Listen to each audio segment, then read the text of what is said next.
Hey man, say man, it's your boy Malcolm J, man. The Streets is Dead podcast. Today I got the G Code Isn't Real Part 4. If y'all been following my channel, then you know the first one was about how you're supposed to ride for your dog. The second one was about how you're not supposed to snitch. And the third one was about how everybody from the hood wanted to be tough. So today I got how you not supposed to cutthroat your dog. You know what I'm saying? Y'all remember that part of the G code where you ain't supposed to cutthroat niggas in your circle? So I'm gonna get into that today. Before I get started, like, subscribe, and share my channel, man. And I'm building this from the ground up, so I hope y'all respect it. But look, if this story get kind of long, I'm gonna break it into 2 parts because I got a lot to say. Today I'm gonna tell y'all about how I lost my best friend and how I got out of getting robbed 4 times. So that shit might get kind of long. And y'all know I try to keep my page authentic. So if I mess up a little bit or if I stutter, I'm going to keep that shit all the way raw. I'm not going back to edit nothing. I'm going to just run it all the way through. So check it. All right, boom. I'll take you back when I'm like 13, 12 or 13. So I'm living with my grandma in a hood called the River, across the tracks. So if you from my city, you know where the river at. I'm going to try not to use real exact names and stuff like that because I ain't trying to get nobody incriminated or nothing in none of these stories. But check it. So I grew up with my grandma in the neighborhood called the River. You know what I'm saying? My mama was around. My mama was in my life, but it's like I just want to stay with my grandma. That's how me and my sister want to stay with our grandma. And my mama stayed on the other side of the tracks in the hood called the Locks. So, okay. On my street, it was a basketball court. Every day, everybody used to go to the basketball court. You know what I'm saying? We 13. You know what I'm saying? This is pretty much all we doing around this time. Like, we going to the basketball court, you know what I'm saying, talking to girls, riding bikes, stuff like that. I ran into a little nigga named Kurt. He stayed 5 houses down. So next thing you know, me and bro going to the basketball court every day, balling, you know what I'm saying, messing with little hoes together and shit like that. Cause we, you know, he used to have a little hole. So, you know what I'm saying, we got mixed up together and I started fucking with bro every day. We riding bikes to the basketball court every day, messing with girls. You know what I'm saying? So this turned into my best friend. You know what I'm saying? If you've been following my channel, you know what I'm saying? You know I'm Malcolm J. Everybody called me Merk though. You know what I'm saying? His name was Kurt. So everybody knew it was by Kirk and Merk. So that's how that shit went. So okay. Boom. So like I say, I was staying with my grandma for around by the time I turned 15, my grandma passed away. So, and God rest her soul, but when my grandma passed away, I had to move all the way in with my mom. And like I said, my mom stayed on the other side of the tracks in a hood called the Locks. So when I moved in with my mom, you know, I already knew that, like I said, the Locks and the River used to be beefing. You know what I'm saying? Both of them, I was young, but I always knew these 2 hoods don't like each other.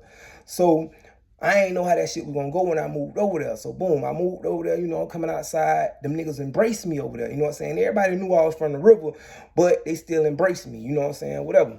So boom, as they was embracing me, you know what I'm saying, they introduced me to some more niggas from a hood like 2 seconds away, like 30 seconds away. It's another hood called M-Town. So they introduced me to them niggas, and then I introduced them to my nigga Kurt.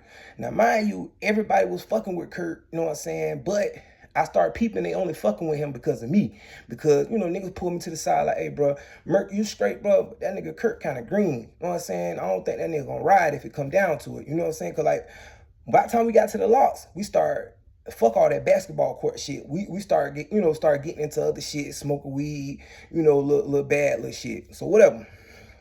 So I'm starting to notice these niggas kind of, you know, these niggas a little bit more thorough, you know what I'm saying, type niggas. These niggas ain't really on that bullshit. These niggas trying to get some money, you know, do little hot shit and all kind of little shit. So, all right. So basically I'm starting to adapt. No, but like I say, even when I was in Riverside, it wasn't too much going on at the time because I'm young. But at the same time, I always a nigga I always had pride, bro. Like, you push me, I push you back. Ain't nobody finna, I was never no bitch. I was always like a, you know, a stand-up type of nigga. Even when I was a little nigga. So boom, I got to the hood, and when I got to the Locks, this shit grimy, this shit real, this shit cutthroat. You know what I'm saying? M-Town, same way. So I'm adapting to this shit, you know what I'm saying? So I fit right in with these niggas. But Kurt,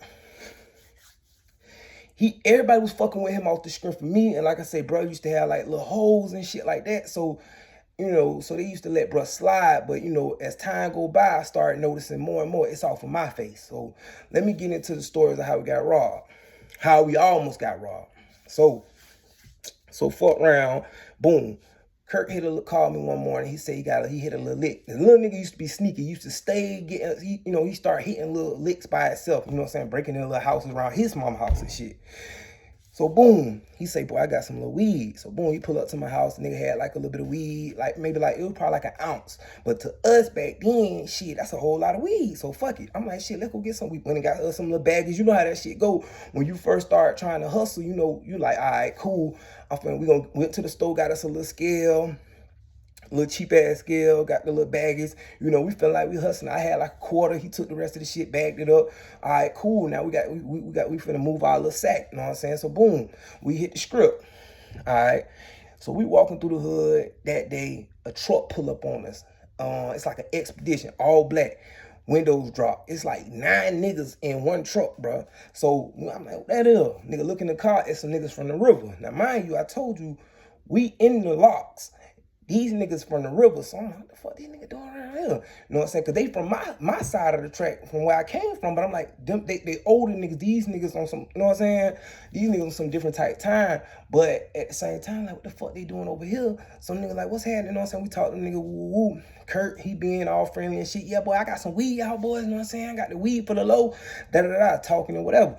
So they like, all right, y'all, we gonna get up with y'all boys. Them boys pull out, not knowing, you know what I'm saying? These niggas riding around 9 deep, all black, and bunched up in a motherfucking truck, you know what I'm saying? Me not knowing these niggas up to no good. So boom, they pull down the street, they stop, back up. When they back up, you know what I'm saying? They're like, hey, Kurt, didn't you say you had some weed, boy? I'm like, hell yeah. You know what I'm saying? So one of the little niggas jump out the truck, walk up to Kurt. You know what I'm saying? He's like, man, let me check that shit out. So boom, Kurt, he dealing with the nigga or whatever. I'm standing behind Kurt, letting him handle this little. I'm like, all right, bro, catching this first little play. All right, cool. You know what I'm saying? So nigga say, you know what I'm saying? Kurt, like, how much you want, bro? So the nigga say, I want all of it. So Kurt like, okay, all of it? Well, shit, how much you trying to pay? So that's when shit got real. And the nigga say, oh, I ain't paying for nothing. So when the nigga said that, Kurt went looking crazy in the face like, you ain't paying for nothing. So the little nigga say, what you finna do? You finna run? So when that nigga said that, you know, we noticing this nigga clutching. He got the stick in his pocket, but he never pulled the stick out. So when he said, nigga, you finna run, you can see it in that nigga eyes. Boy, you try something, he finna pluck your ass. So mind you, like I said, I'm standing behind Kurt. So at this point, Kurt would have given his shit up. Now, mind you, I'm standing behind Kurt. I got my little 7.5 sacks in my pocket or whatever. You know what I'm saying? But I'm like, shit, he probably finna try to swing that shit on me. So I'm like, I got my hands on my sack, but I'm down there about to pull him out like, you could get this little poor ass shit, whatever. But in the midst of that, the nigga in the truck, the driver in the truck, he jumped out. He said, hey, bro, look. Don't rob Merc, just rob Kurt ass. He be on that lock boy shit. Now, mind you, my mama the one who stay in the locks. So if anything, you would think it'd be the other way around. But that's what the nigga said. I never asked the nigga why the fuck he said that or nothing like that. You know what I'm saying? So when he said that, they robbed Kurt ass, and he was like, all right, nigga, jump back in the truck. They left me untouched. So boom, that's how that shit went that day. So I'm like, you know, so bro was down. That shit went sour, you know what I'm saying? Brother got robbed for his first little sack, woo. So, you know, nigga, you know, that's how that went that day. So, I'm going to go to the second robbery. This all finna happen in a 3-month span. A couple days later, we in the hood. We shooting dice. All right, cool. We on my street. So, and we always used to have the biggest fucking dice games on my street. So, for a round, we shooting dice out that bit. Kurt get his turn on the dice. Kurt go to hitting their ass. And Kurt was like, mind you, like I say, everybody feel like Kurt a lame or he green. They just fuck with him because of me. So Kurt get on the dice. He used to throw them bitches so ugly. And somehow he 7. He throwing them bitches ugly as fuck, but he hitting. So all the niggas just around like, man, this green ass nigga. So everybody like, what the fuck? So like, nigga hitting. So I start side betting with Kurt ass. You know what I'm saying? This is my man. I'm eating on the side bets. Kurt hitting everything. He throwing them bitches ugly as fuck. They like, man, bro, you gotta roll them bitches. Like, he like, man, this how I shoot. Throwing them bitches ugly as fuck. But he hitting 7, 11. Boom. Come out. Point. 4. Baby Joe. Everything. So I'm like, what the fuck? He hit. Kurt coming out the dice game with a wad of money. All right, cool. Boom. We hit good that night. I came out with a good little stash too. So, all right, cool. We go to my mama's house that night. It's nighttime. Like, mind you, when Kurt just hit the dice game in the hood, all these niggas real niggas, know what I'm saying? So, but in my mind, you know, me and Kurt, we just hit the dice game. We finna go get some weed. But we in my mama's house like, all right, we finna go get some weed, woo woo. But something told me, I said, Kurt, man, put that money up in the drawer before we go back outside. You know what I'm saying? I'm telling that nigga that shit. So, you know, bro, you know, like, man, bro, yeah, we straight. We ain't thinking nothing of it too much. You know what I'm saying? Whatever. We go get a little sack, get a little weed. It's me, Kurt, and another little nigga named Yo or some shit like that. I can't remember. I think his name was Yo. But anyway, so it was me, Yo, and Kurt. We behind the house. We had a little bando we used to smoke at. We behind the house smoking. We back that bitch. But look, the nigga Yo, he always used to be like a paranoid type nigga. So we back there smoking, laughing, kicking shit. We just hit the dice game, feeling good, whatever. We in the backyard of a bando. It's fenced up. So we back that bitch. Next thing you know, the nigga Yo starts saying, hey, bro, I hear something. So we like, man, we listening. Man, bro, you tripping, nigga. Man, pass that shit. Woo, woo. We go smoking. And nigga say that shit again like 5 minutes later. He like, bro, I keep hearing the leaves or some shit. So he like, what the fuck? Like, bro, this nigga tripping again. So, all right, we go back to smoking. I kid you not. Next, I'll say about 2 more minutes go by. We hit a motherfucking gate. Boom! Niggas kicked the gate in. As soon as the gate flew open, my first mind was it was the police. Me and Yo, we jump up. We hit it. The house that we was behind used to sit up on these bricks. So it's enough room for we hit the ground. We crawl from up under the house and get out onto the front street. We hitting it. Next thing you know, me and Yo get halfway down the street. We look back. We don't see Kurt. So I'm like, the fuck? So boom, we start running. Next thing you know, we start walking back. And we like, damn, it couldn't have been the police. Y'all, hold up. Battery almost went dead. All right. So we like, couldn't have been the police. So we coming back up the street. So I'm like, what the fuck? Who the fuck that was? Kurt come from behind the house looking sad as fuck. He like, man, bro, I just got robbed. So I'm like, you got robbed? He like, yeah, man, the fuck niggas just robbed me, man. But I'm like, who? He like, man, them niggas were masked up. So I'm like, what the fuck? But mind you, these the niggas from the dice game. These niggas felt played. They got hit by a green ass nigga. Them niggas done went around the corner and, man, you know what? Let's go get our shit back. But at the time, we not even, you know, we adapting to the hood, but we still, I'm more adapting to the hood and knowing what the fuck just happened. But Kurt, you know, like I say, Nick, this my best friend, but at the same time, everybody looking at this nigga like he green, so niggas playing with him. You know what I'm saying? And that shit starting to rub off, like his image gonna starting to rub off on me, because if they look at him as soft and that's my best friend, you know. So I'm like, what the fuck, man? So in my mind, we gotta get at them niggas, but at the same time, who you get at when it's two niggas that's masked up? You can't, and it was so many niggas at the dice game that we hit that night. It's like, you know.